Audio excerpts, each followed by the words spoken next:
یہ کہہ کر بزرگ کمرے سے باہر چلا گیا۔ اب ابن سبا سوچتا رہا کہ پتہ نہیں یہ آدمی کون ہے جو میری مدد کر رہا ہے۔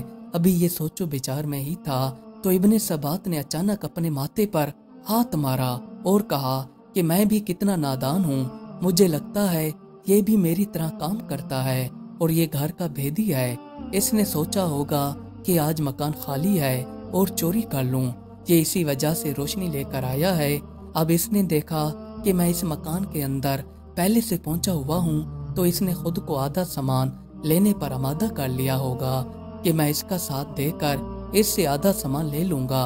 ابن سبا سوچو بچار میں تھا تو دوبارہ یہ بزرگ کمرے کے اندر داخل ہو گیا۔ اس کے ہاتھ میں دودھ کا پیالہ تھا۔ اس نے ابن سبات کو یہ گرم دودھ کا پیالہ دے کر کہا کہ یہ لو، اسے پی لو، اس سے تمہاری تھکن دور ہو جائے گی۔ پھر ابن سبات نے اسی وقت دودھ کا پیالہ پی لیا۔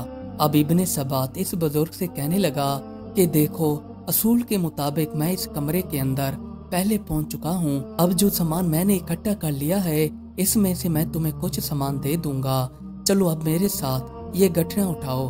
ابن سبات کی یہ ساری باتیں سن کر اجنبی مسکرا دیا اور نہایت ہی میٹھے لہجے میں کہنے لگا کہ بھائی، تم میرے حصے کا سوچ کر اپنا دل میلا کیوں کر رہے ہو؟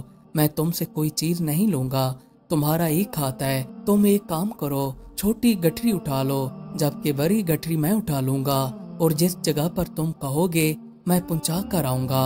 ابن سبات نے اس اجنبی بزرگ سے کہا کہ چلو ٹھیک ہے، تمہیں مجھ سے اچھا سردار اور کہیں نہیں ملے گا۔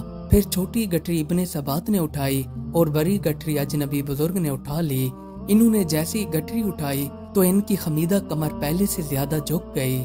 ابن سبات کو کافی زیادہ جلدی تھی کیونکہ اوپر سے رات ختم ہونے والی تھی۔ اب اجنبی بزرگ آہستہ آہستہ چل رہا تھا۔ ابن سبات بزرگ سے کہتے کہ جلدی چلو، دیر ہو رہی ہے۔ بزرگ کبھی نیچے گر پڑتا تو کبھی اٹھ کھڑا ہوتا، پر وہ چلتا گیا۔ اب ایک جگہ پر چڑھائی آ گئی۔ اجنبی بزرگ کو چڑھائی پر چڑھنے میں دشواری پیش آ رہی تھی اور یہ نیچے گر پڑے۔ ابن سبات نے ان کو گالیاں دینا شروع کر دی اور ان کی کمر پر ایک لات رسید کر دی۔ بزرگ جیسے تیسے کر کے اٹھ کھڑا ہوا۔ ابن سبات نے گٹھری اٹھائی اور اس اجنبی بزرگ کی کمر پر دوبارہ رکھ دی۔ بزرگ ابن سبات سے معذرت کرنے لگا۔ اب چلتے چلتے یہ ایک ویران کھنڈر کے اندر آ گئے۔ یہاں پر ابن سبات کی رہائش گاہ تھی۔ ابن سبات نے اپنی گٹھری کو دیوار کے اوپر رکھ دیا اور دیوار کے اوپر سے چھلانگ لگا دی۔ اجنبی بزرگ نے ان دونوں گٹھریوں کو دیوار کے اوپر سے اندر پھینک دیا۔ اب چاند کی روشنی کافی زیادہ تھی۔ ابن سبات نے اس اجنبی کے چہرے پر نظر ڈالی۔ بزرگ کافی تھک چکے تھے اور وہ ہانپ رہے تھے۔ ابن سبات نے محسوس کیا کہ ان کے چہرے سے نور کی شعائیں پھوٹ پھوٹ کر نکل رہی تھیں۔ اب یہ بزرگ ابن سبات سے کہنے لگے کہ بھائی، یہ سارا سامان تمہیں مبارک ہو، اس گھر کا مالک میں ہی تھا۔ میں معذرت چاہتا ہوں کیونکہ آپ کی خاطر خواہ خدمت نہیں کر سکا، اور جب کہ میں راستے میں آتے ہوئے کمزوری اور اپنی سستی کی وجہ سے آپ کی پریشانی کا سبب بنا، خدا کے لیے مجھے معاف کر دینا۔ اچھا، اب میں تم سے اجازت چاہتا ہوں، خدا حافظ۔ یہ الفاظ کہہ کر اجنبی بزرگ یہاں سے چل دیا۔ اب جو یہ الفاظ کہہ کر گیا، یہ سارے الفاظ ابن سبات کے سینے کے اوپر پیوست ہو گئے۔ اس چور کے دل پر ان بزرگ کے الفاظ گھر کر گئے۔ بزرگ کے حسن و سلوک نے اس کو پوری طرح سے جھنجھوڑ کر رکھ دیا تھا، اور یہ سوچنے لگا کہ دنیا کے اندر ایسے بھی حسن سلوک والے لوگ کیا موجود ہوتے ہوں گے۔ میں نے اس آدمی کو کیا سمجھا تھا اور یہ میرے ساتھ کیا کرتا رہا۔ میں نے اس کے ساتھ کافی بدتمیزی کی اور یہ میرے ساتھ اچھائی کرتا رہا۔ اب پوری طرح سے اس کا دماغ متاثر ہو چکا تھا۔ جیسے ہی صبح ہوئی تو اس نے بزرگ کی طرف جانے کا ارادہ بنا لیا۔ اب اسے مکان تو پہلے سے معلوم تھا، ڈھونڈنے کی ضرورت نہیں پڑی۔ اب اس کے دل کے اندر کسی قسم کا ڈر موجود نہ تھا اور یہ سوچتا ہوا جا رہا تھا کہ بس اس اجنبی کے قدموں پر سر رکھ سکوں۔ اب یہی سوچتا ہوا ان کے گھر کے باہر آ گیا۔ اس نے کسی آدمی سے پوچھا کہ میاں، یہ کس تاجر کا گھر ہے؟ اس آدمی نے کہا کہ مجھے لگتا ہے تم یہاں کے نہیں ہو، مسافر معلوم ہوتے ہو۔ میاں، یہاں پر کسی تاجر کا کیا کام؟ یہ تو گھر حضرت جنید بغدادی رحمتullah علیہ کی قیام گاہ ہے۔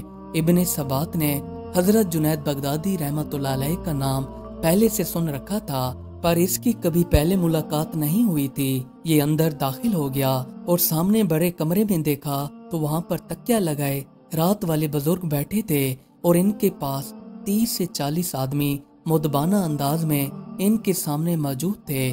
اب ابن ثبات بھی وہاں پر جا کر کھڑا ہو گیا۔ اتنے میں اذان کی آواز آنے لگی تو یہ سارے آدمی اٹھ کر نماز کی طرف جانے لگے۔ ان سارے لوگوں کے جانے کے بعد حضرت جنید بغدادی رحمتullah علیہ اپنی جگہ پر موجود تھے۔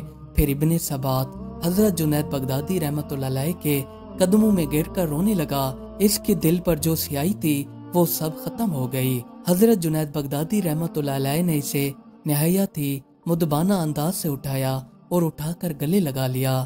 ابن ثبات کی دنیا پہلے سے بدل چکی تھی۔ دوسروں نے جو رات سالوں سے نہیں دیکھی تھی، ابن ثبات نے چند ہی لمحوں میں عبور کر لی۔ یہ حضرت جنید بغدادی رحمتullah علیہ کے سائے میں داخل ہو گئے۔